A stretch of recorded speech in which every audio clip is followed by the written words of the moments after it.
On today's show, we're talking about how to win clients on LinkedIn with our lovely supportive Inner Hub member, Gus Bhandal, who is, amongst other things, our go-to guru on all things LinkedIn.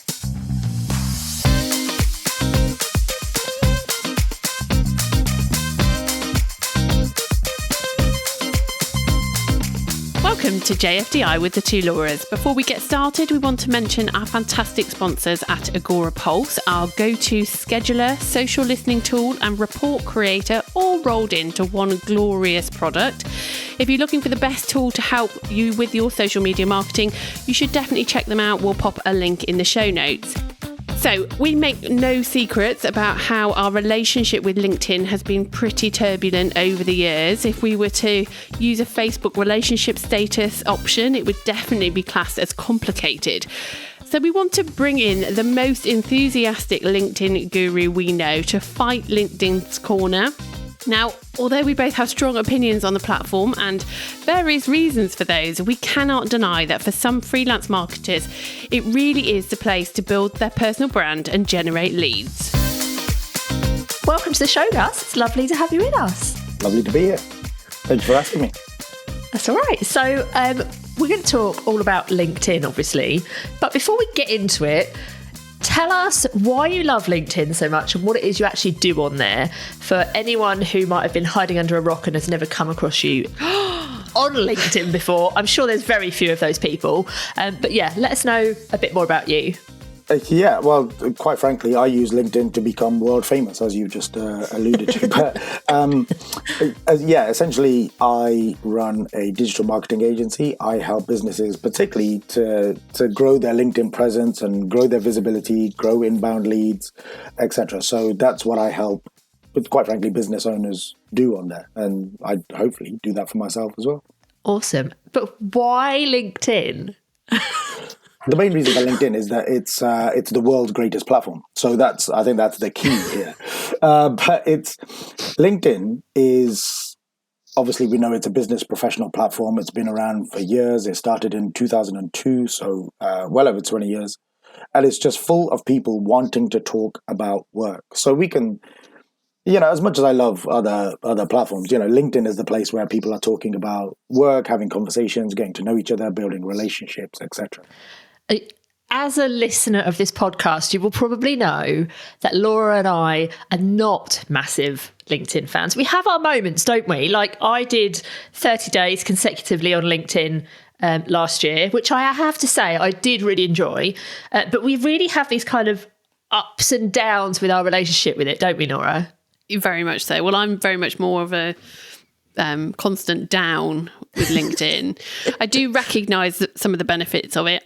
There are elements of the platform that I do think are good, but I'm a big believer in when you have your own business, you can kind of do what you want and do what makes you happy and do what brings you joy. And I'm sure we all agree with that. And I've just come to the point in my life where I've just realised that I haven't got enough time for LinkedIn. Like it just doesn't bring me joy. I can see the benefits and I have, reaped benefits from there myself.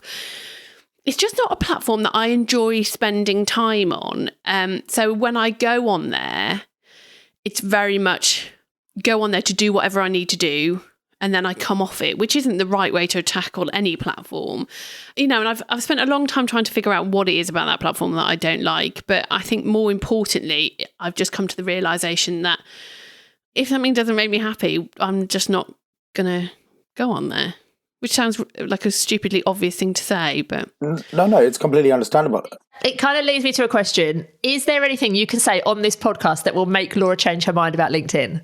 Like, that would be my goal for this podcast, for Laura to come off here and go, do you know what? I'm going to go and post on LinkedIn. I do post on there. Yeah, I can certainly try. I think, as Laura said, it's very much about when you run your own business and you are trying to get leads and, inbound leads and try and make money and all that kind of stuff, if you find a platform that works for you, then obviously that should be the platform that you hang out on and speak to people and etc. And if that's not LinkedIn, that's fine. Obviously, it goes without saying that you're completely wrong. However, it's a platform that is really conducive to business conversations. I think it depends, like, why people are scrolling Facebook, why are they scrolling Instagram, why are they scrolling Twitter, or, many of the other platforms. I think most people go on LinkedIn specifically to have conversations with fellow business owners, people that they know, the business community, people that they network with, etc. So there's a lot of it is great. Basically, I think there's a lot that we can gain from using LinkedIn in the way that it's supposed to be used. Yeah, I think you're right. I don't dispute any of that. Although I would argue that these people who are in business, depending on their businesses, are talking about business on other platforms. I don't think it is just LinkedIn, but you're right in that obviously LinkedIn is purely business based, really, in a sense. I would have slight issue with you saying that most people are going on there because they want to talk to other business people. I think most people want to go on there because they just want to do a bit of willy wanging and they want to talk about their 6-figure business and this isn't just this isn't all about me, but why I don't like that platform. And it was interesting because I was listening to your live the other day, Gus, with Georgia, and it was talking about how you can curate your feed, and I love that, and I love that about all platforms, that you get out of it what you put into it, and if you can curate a great feed. What I don't like about LinkedIn is that I can curate a nice feed and I can try and only kind of engage with the people that I want to engage with. But then I go in my notifications and it will show me that Gus has just commented on this, or blah, blah, who I'm not particularly, I'm connected with, but maybe, I don't particularly engage with.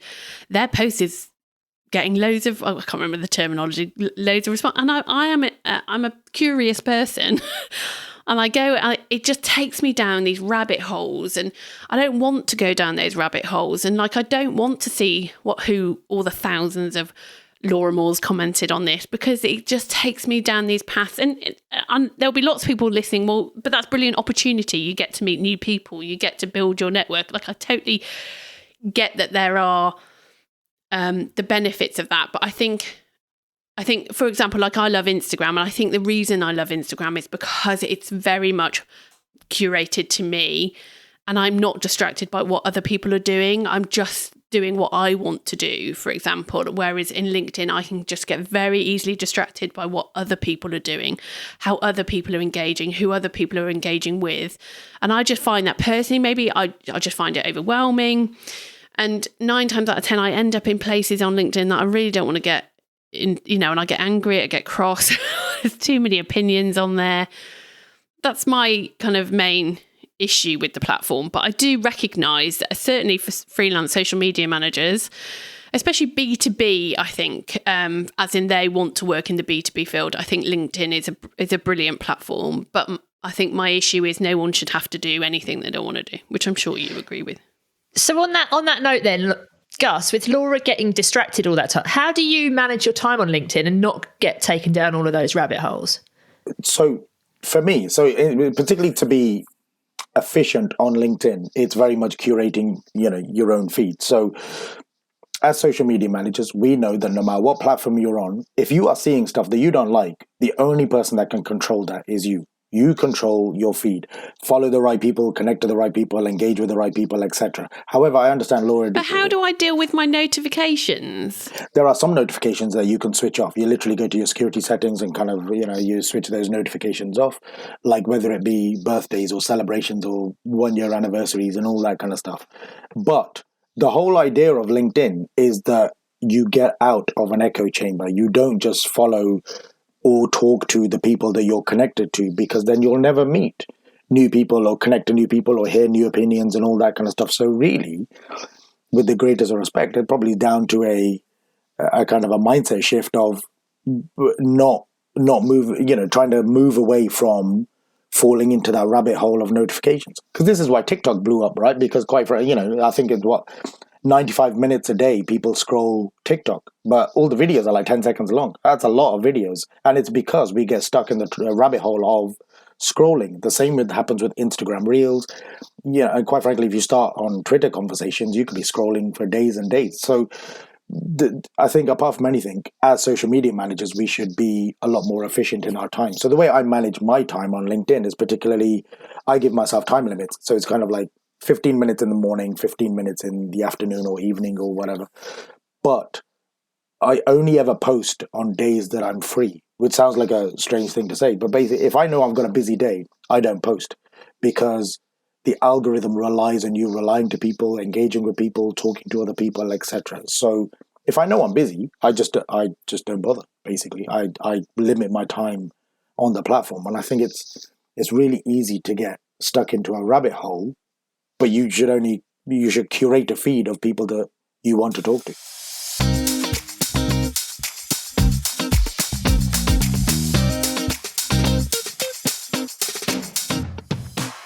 Why do you think a lot of freelance social media managers have imposter syndrome about LinkedIn? Because that's what we see all the time. You know, these are people who are quite competent at marketing themselves on, you know, Facebook, Instagram, TikTok, whatever.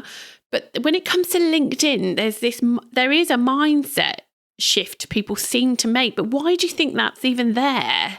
I know, obviously, I don't help. Yeah, I mean, this is a really, really short podcast because you're not really helping at all. But the I think the way most people view LinkedIn is the fact that it's how it used to be in terms of full of stuffy old men wearing suits talking about, I don't know, Microsoft 95 or whatever, Windows 95 and all that kind of stuff. And it's very old, people still have old school thoughts of it. Well, it's where I put my CV, or it's where I try and get a job, or it's where I speak to recruiters, particularly in the pandemic. Yeah. So for example, and here's the kind of the nerdy stats. During the pandemic, in two and a half years or so, LinkedIn added 200 million users to the platform. 200 million users during the pandemic. Wow. So from 2002 to 2020, it got to 675 million users. It then added another 200 million solely during the pandemic. And it's because people realized they couldn't have conversations anymore. So I call LinkedIn the kind of the digital water cooler in terms of people left the office, people were staying at home, they went somewhere where they still wanted to talk to business people. So they joined LinkedIn to have those conversations. And now it's become a place where you're not just talking about work, or you're not just wearing suits and all that kind of stuff. It's actually a place where you grow an engaged audience of essentially brand ambassadors, people that like you, people that want to talk to you, people that want to converse with you, etc. Which I'm not saying that doesn't happen on other platforms, but specifically this is during the pandemic, it's grown to a point where what people's views were of LinkedIn are very different to what LinkedIn is actually today. Well, there's probably more variety on that platform now, isn't there? There's a wider scope of people, which probably does make it a more interesting place to be. Absolutely. And there's more content, isn't there? A lot of people never used to actually post on LinkedIn, did they? So currently there are 900 million users, and I think only approximately 5% of them, or less than 5% of them, post consistently in terms of, for example, once a week. It used to be, and the stat used to be like 1% or 2% would create content. Now I think it's just slightly under 5%, I believe now.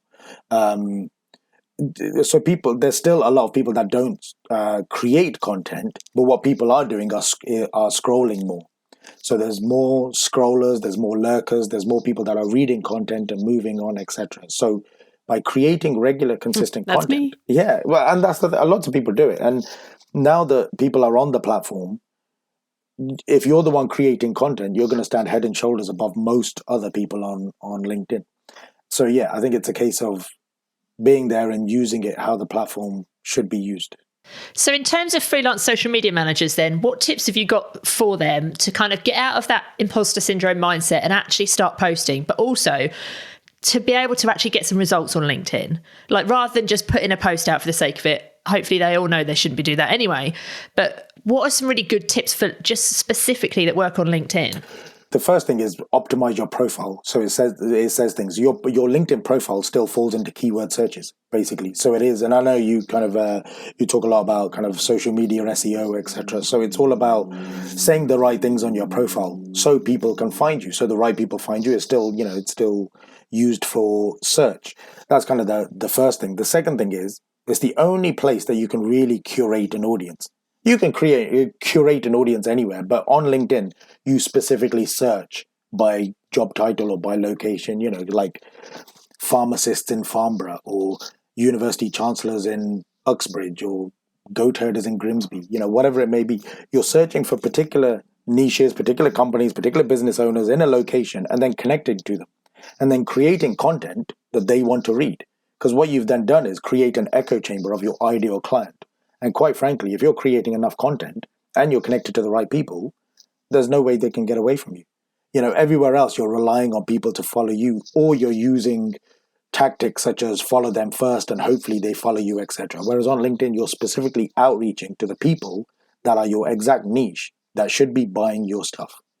And I think that's one of the issues I see social media managers kind of partake in is either just creating content or like not using the platform, like just using it as a broadcast channel. Like, oh, I've created something on TikTok or Instagram or whatever, and I'll just put it on LinkedIn and hopefully somebody will see it. Well, quite frankly, you can't be half-assed. You either do it or you don't. So, and as social media managers, you should know that don't just broadcast and create content and leave and hope that somebody sees it. Well, that's it. I think the same message could be said for a lot of platforms, really, in that there's a slippery slope of becoming a broadcaster as opposed to someone who's sociable. That is something I love about LinkedIn, though, the fact that you can go and find these people, and when you connect with them, they automatically, if they accept your connection request, they will automatically then see your content, won't they? Whereas if you were on LinkedIn, on Instagram, and you go and follow them, they're not going to see your content unless they follow you back. So that connection is brilliant, I think, in LinkedIn. And like you say, you can be really specific about who you want to send those connection requests to. Absolutely. And if you see LinkedIn as a real life networking event, so I'm big on networking, and I kind of say, well, you should go and meet people, and quite frankly, everybody you meet at networking at some point you should connect to on LinkedIn as well, because that's how you kind of grow your brand ambassador list. It's the multi-pronged approach of getting people into your force field and making sure that people know who you are, what you do, etc., etc., and it's having those conversations with them. LinkedIn is very much like a real life networking event where you're having two-way conversations with people. You're not just putting stuff out in the ether and hopefully somebody will see it. It's very much, if you're using it right, it's very much a two-way conversation. Yeah, and it's good. The thing that I like as well, which is probably the thing that Laura doesn't like, is, and this does go back to Facebook back in the day, is like if I was to comment on your post, people who you're connected with will see that.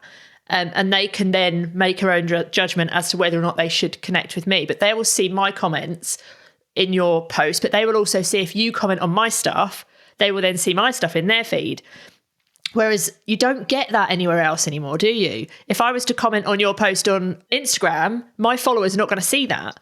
So it just opens up your world so much bigger, doesn't it? Yeah, absolutely. I think I call it the octopus tentacles of networking, in terms of you and I will connect to each other. Whether we're each other's ideal client is a different matter, but you're connected to loads of people that might be my ideal client and vice versa. So when we engage with each other, all of a sudden the octopus tentacles of LinkedIn go out through our networks and suck people back into us.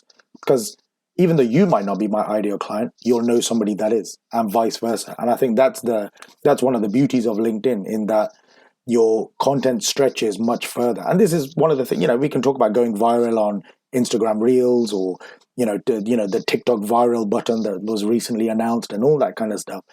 That stuff happens naturally on LinkedIn just by optimizing your profile, connecting to the right people, engaging with them, and creating enough content that your ideal audience want to read. And I think content does, I am about to say something positive again, is that content, it does last longer, doesn't it? It stays, I get comments and engagement on posts from weeks ago, which you don't really get on other platforms. So it does, there are benefits that, like you say, you could, like you said before, you don't post when you're busy. And some of us, and I'm sure many of us are, we produce a lot of content for our clients. So one of the reasons why freelancers stop kind of marketing themselves is because it's like content overload. They've been creating content, posting content for all their clients. And then when it comes to their business, they're like, oh my God, I'm too exhausted. So really that is a positive element from LinkedIn's perspective, in that you don't have to be posting every day.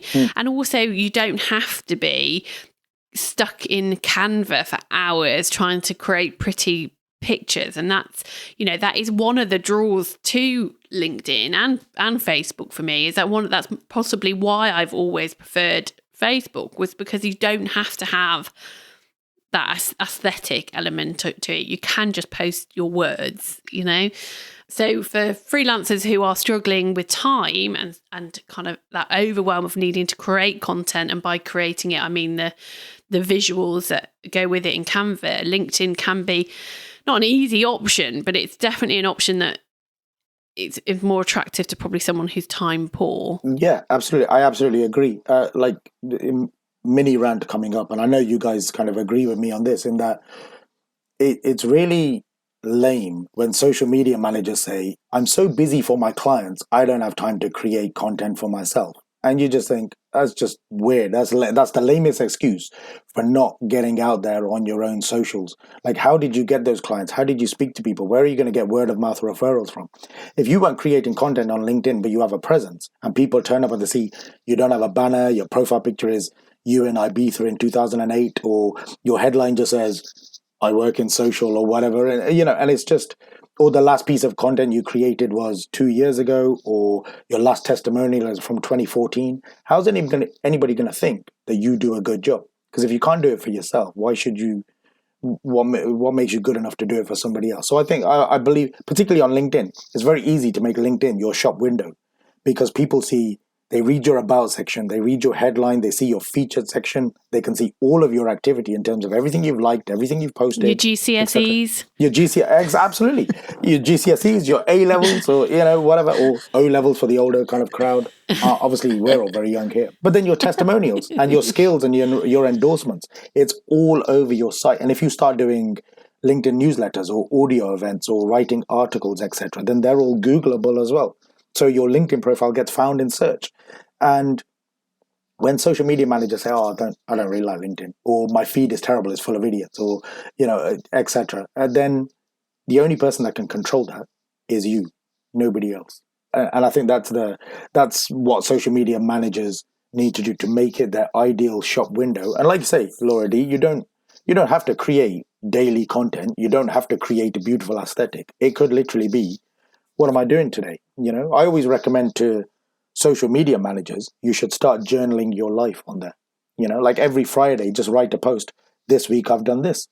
Monday I went to see this client. Tuesday I got this wonderful testimonial. Wednesday, I went to a networking event. Thursday, I fell down the stairs. Friday I bought some pizza. Whatever it may be. It's just journaling your life so people understand the kind of world that you work in. Because if you go to Google and type in social media manager, there's a million of us. There's loads. Where we get customers is when people get to know us and learn about the kind of people that we are. And LinkedIn as a platform, as a profile, is the perfect place for that. And also, like where you say you don't have to create content every day, on LinkedIn, comments are content, aren't they? Way more than they are anywhere else. Yeah. So I think even if you can't think of something to say, you can go and say something on someone else's post and it's still going to get you seen. Yeah. Whereas that doesn't happen anywhere else. Because comments are visible to everybody. So even people landing on your profile, they can see those comments. But like we've talked about earlier, it's the octopus tentacles. And this is one of the things that Laura D doesn't like, is that when you comment on something, everybody sees it. Some people may get a notification, Gus has commented on this, etc. But comments are one of the key parts of LinkedIn, where you just go and engage with others. It's, I've seen people who don't create their own content, but spend all day, every day engaging with others, commenting, liking, etc. And it builds visibility and it builds credibility. So if you're commenting on the right content, you're going to fall into the right, the ethos of other people, and they're going to then ultimately fall into your force field as well. And I think that's possibly why a lot of people have imposter syndrome. I don't care about commenting on and people seeing what I comment.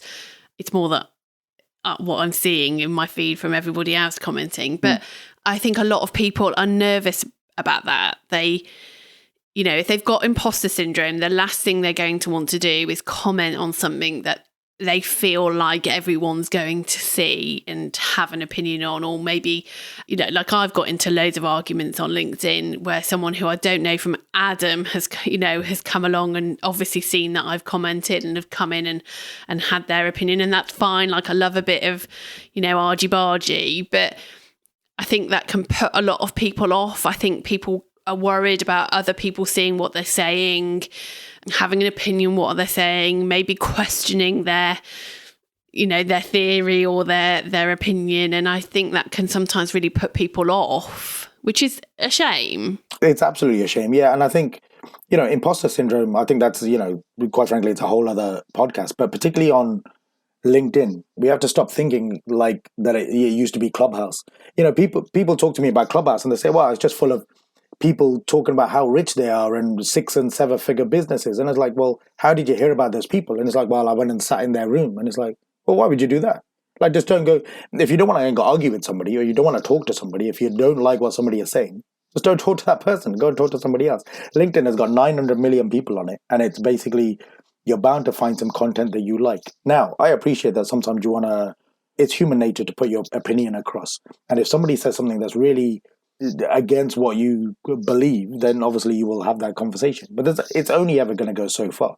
The whole thing about imposter syndrome is that go and engage with people that you do like and people that you do want to talk to and get into other people's networks. We all go networking and there may be, let's say there's 20 people in a room. There might be 2 or 3 that we don't like. Then we don't talk to those people. We go and talk to the ones we do like. And if we treat LinkedIn like that, like go on and even if you're just going to agree with other people's opinions, then that's fine because you're partaking in conversations, which is one of the cornerstones of LinkedIn growth. So just pivoting slightly, obviously we know that you get a lot of your business from LinkedIn. What can social media managers do specifically that will help them to get more leads from LinkedIn, do you think? So the way I treat LinkedIn is how I treat life in general, basically. Just show up, be fabulous. So particularly with I love that. Particularly with LinkedIn, it's a case of showing up, showing authority, essentially telling the world how great you are without doing the whole willy wanging, as Laura said earlier. I've got a 7-figure business and all that kind of stuff. It's more about sharing what we know to a network that knows less than us. So, for example, social media managers shouldn't be only connecting to other social media managers unless they are your ideal clients. And that goes across all platforms, by the way. It's relevant everywhere. Absolutely. For example, I make zero money from Instagram because 95% of my followers are other social media managers. So my content on Instagram is specifically designed for social media managers if they want LinkedIn Power Hours or whatever, etc. But it's very jovial and and all that kind of stuff. My LinkedIn audience, I've curated so that it's an audience of my ideal client, the people that I want to talk to, whether it's small and medium business owners, C-suite execs, etc. And I talk, my different content pillars are to different parts of my audience. So I think what social media managers should do is obviously optimize your profile to say the right things, curate the perfect audience, but then go out and engage with the people that you want to talk to, that you want to talk with. But particularly when it comes to content, it's a case of showing authority to basically say, I know this, and I'm so clever, and I'm so great, and you should give me some money if you want to know more, kind of thing. Obviously not in those words, but that's kind of, not those words, Gus. They can't just type that into LinkedIn, no? I mean, no, because that's my next LinkedIn post. But it is at the basis level, turn up and be fabulous and make sure other people know that you're fabulous. That's the whole point, because you're not in an audience where people know everything that you know. That's the whole point of being a social media manager, that we understand that it's not just creating a couple of Canva images and you're going to make £1 million, unless that's how you're treating LinkedIn yourself. So it's show up, be fabulous, show authority, get involved in conversations, explain how great you are, but also give a little bit of real life, a bit of personality, etc., and make people want to buy from you as opposed to buying from somebody else. Love it. And no cold, spammy DMs. No, definitely do not. No. Don't propose on the first date. Basically, it's the way I curate the perfect audience is I search for my ideal clients or the people I want to connect to. I connect to them and I add a note, and the note would be something about them. It would be, oh, I saw your last piece of content, or I see we have mutual connections, or I see we're based in the same area. I mean, they're very blasé and a bit rubbish. You want to obviously do a bit more than that, but it's about the other person. Rather than go in with, do you have to write? Yes. Do you have to write a note? Yes. I never write a note. 10 times out of 10, 100 times out of 100, always write a note to the people that you want to connect with so they know why you want to connect with them. And 9 times out of 10, they will connect because you're talking about them. The next stage, as and when they accept, is I normally send a follow-up literally saying, thanks for connecting. I look forward to keeping in touch. Because the real stage, the stage after that, is you create enough great content and show personality and show authority and be fabulous so that they decide that you're the one for them, basically, long term, as opposed to going, straight in with the hard kill of, hey, thanks for connecting. This is what I sell. Please buy my stuff, because they'll switch off. Yeah, I've had so many of those awful messages in my DMs. And I avoid them at all costs. Yeah, exactly. And the thing is, as we said earlier, I can't remember the exact phrase, but do to others what you'd want them to do to you. That probably doesn't make sense, but you know what I mean. It's kind of treat others how you want to be treated. That's what I mean. Yeah. So, exactly. Yeah, totally.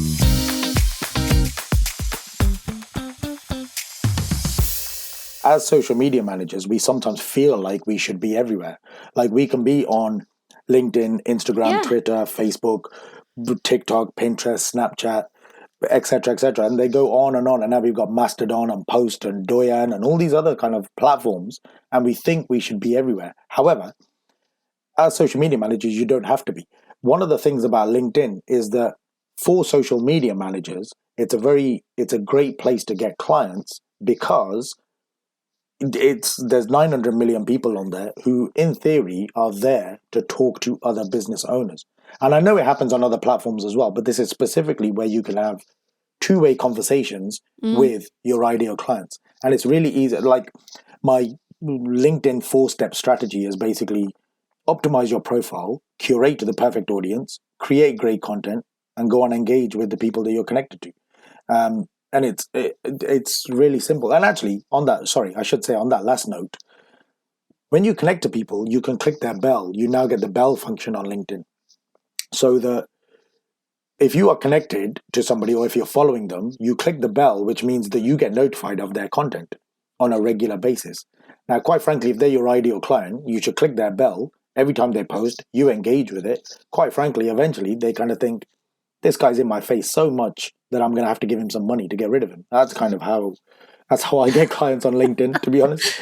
Does that notification notify you every single time they post, or is it just like every now and then? If you click the bell on, for example, a LinkedIn group or I believe a LinkedIn company page, you get the option of either top posts or all posts. But when you click the bell on a personal profile, it's basically, don't click the bell, you get no notifications, or click the bell and you get a notification for every single post. So it depends on who that person is. I know some people kind of post 2 or 3 times a day and you just think, yeah, I don't want to click that bell, I'll get rid of that bell. But the people that are posting a couple of times a week, it's basically making sure that you stay in touch with them. Because you as we know, the only person that sees 100% of your content is you. And the same applies to others. But if you're clicking the bell and seeing their content as well, it's quite frankly a case of staying in their face, engaging with their content, liking it, commenting on it, etc., to the point where when they're ready to buy from a social media manager, they think of you as opposed to somebody else. Yeah, good point. Gus, this has been so good. So many tips. And I actually love the way that LinkedIn is like Facebook used to be. So that mindset shift's going to help me. But if people want to come and connect with you and maybe want to book a power hour or whatever so they can learn more about LinkedIn, where is the best place for them to find you? I know you're going to say LinkedIn, but literally, how do they find you? Literally on LinkedIn. If you search for Gus Bhandal, you can find me. Or indeed, if you Google MGuru UK, which is my hashtag and my suffix and all that kind of stuff, you'll find everything about me. But that's also my suffix on LinkedIn. So come and find me, look through my featured section. You can book power hours, you can sign up for my emails, join my Facebook group, whatever it may be. And it's all about, my job is all about helping you to make sure that you think LinkedIn is great, as great as I think it is. Laura, do you think that yet? My opinion's unchanged. We got work to do here. And that's fine. There's no harm. But I'm okay with exactly. That. I'm okay with that as well. Yeah. You know, quite frankly, I use it. Yeah, but if you don't want to go in there and you don't want to get clients, etc., that's okay. It's more for the rest of us. Don't worry. It's all good. We're happy. I'll see you on there. Yeah. I was only chatting to you yesterday on there, Gus. Don't make me out to be a complete LinkedIn-ophobe. We will pop all of the links to connect connect with Gus in the show notes. So make sure you click on those links. And yeah, thank you so much, Gus. We will see you on LinkedIn. Yeah, the pleasure is all mine. Thank you, Gus. So we hope you enjoyed that, and we hope that you are going to become a fan of LinkedIn. We would love to connect with you on there. You can come and find us on LinkedIn via the show notes. So come and send us a connection request. Let us know what you thought of the show. And obviously, don't forget to scroll down wherever you're listening and leave us a review. And we will be back next time. Bye-bye. Bye.